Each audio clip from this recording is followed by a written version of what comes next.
Bonjour à tous. Alors cette semaine, je vais vous parler de la question de Rien de pareil qui me dit: Coucou Milly, ma question était comment apaiser son mental, calmer le flot des pensées, jusqu'à chaque nuit faire des rêves intenses comme si on vivait une vie nocturne en plus d'une vie diurne.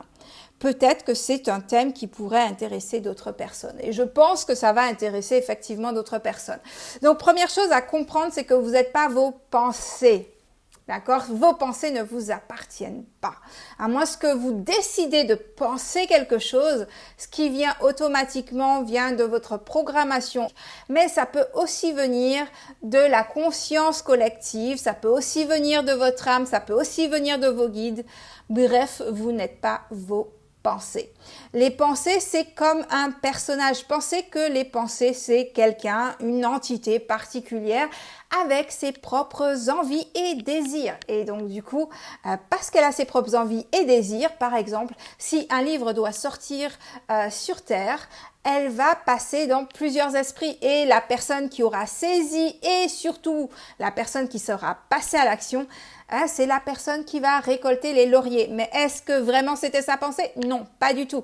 C'est une entité qui voulait voir le jour sur notre belle planète Terre, tout simplement. Donc, pensez déjà que vous n'êtes pas vos pensées. Première chose.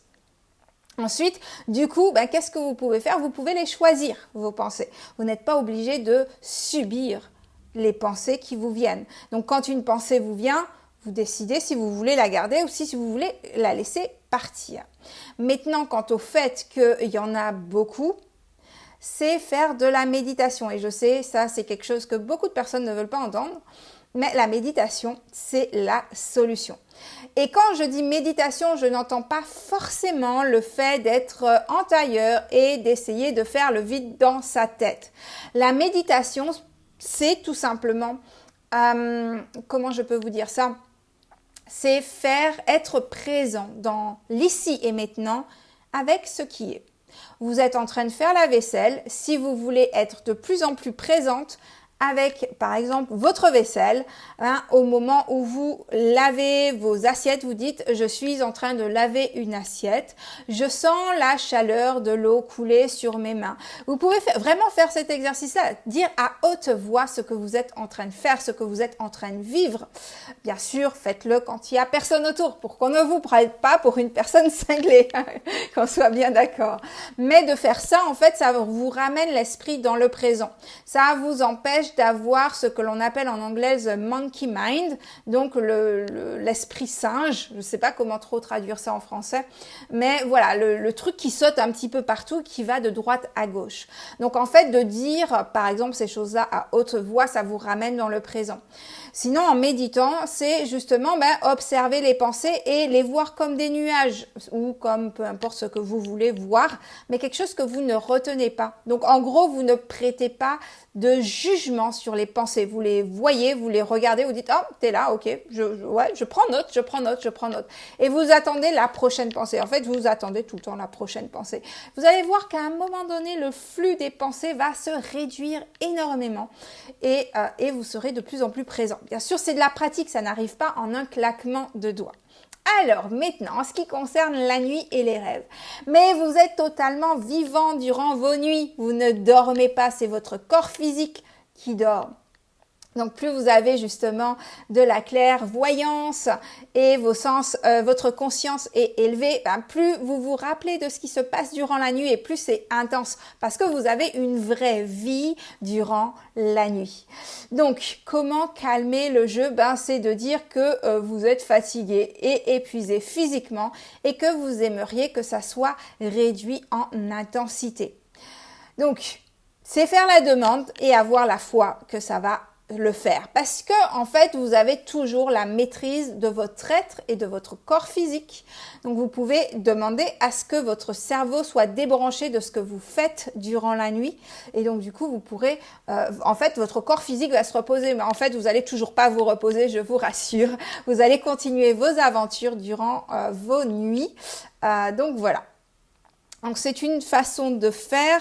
Est-ce que je pense à autre chose? Oui, donc c'est vraiment déjà, en fait, comprendre que vous êtes à la maîtrise et ne pas vous placer en victime ou comme si vous êtes tributaire ou c'est quelque chose qui vous arrive. Il vous faut reprendre votre pouvoir personnel parce qu'il y a beaucoup trop de personnes qui pensent qu'elles sont victimes ou que les choses leur arrivent et du coup, elles donnent leur pouvoir ailleurs, elles laissent justement ce pouvoir ailleurs. Tandis que si vous décidez vraiment, et si ça ne va pas marcher du premier coup nécessairement, mais plus vous vous répétez, je décide de reprendre mon pouvoir personnel, je décide que c'est moi, je suis à la maîtrise et rien ne me maîtrisera parce que c'est mon droit de naissance. Si vous vous répétez ça encore et encore chaque jour et que vous le sentez intérieurement de plus en plus intensément, je peux vous assurer que vous allez vraiment maîtriser et que rien ne vous maîtrisera. Parce que vous êtes... En fait, votre corps physique est un réceptacle des vibrations qui sont autour de ce corps physique. Et c'est vous qui décidez quand vous voulez qu'il reçoive des choses ou quand vous voulez qu'il ne reçoit pas des choses. C'est comme la radio. La radio ne vous commande pas, elle ne fonctionne pas quand vous ne voulez pas qu'elle fonctionne. Vous avez qu'à appuyer sur un bouton et la radio ou la télé ou votre téléphone ne fonctionne plus. C'est un petit peu pareil. Pensez à votre corps physique tel un ordinateur, une télé ou une radio parce que c'est le cas. C'est un outil qui est à votre disposition et vous êtes toujours à la maîtrise de cet outil.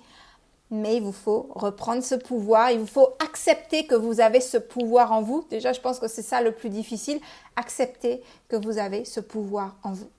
Voilà, j'espère que ça t'a aidé et je vous souhaite à tous une belle journée, fin de journée ou soirée et je vous dis à très bientôt. Bye bye.